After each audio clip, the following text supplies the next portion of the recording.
சங்கர சங்கர சாம்ப சிவா, கண்ணிமை போலெமை காக்கின்றவா. சங்கர சங்கர சாம்ப சிவா, கண்ணிமை போலெமை காக்கின்றவா.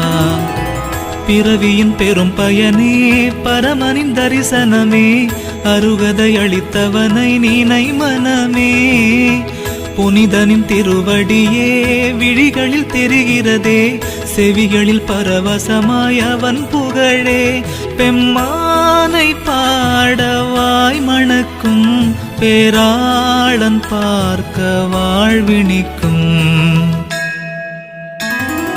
தித்திக்கும் நாவாலே தெய்வமென்றாலே, சிந்தைக்குள் நிற்கின்ற பரம்பொருளே. தித்திக்கும் நாவாலே தெய்வமென்றாலே, சிந்தை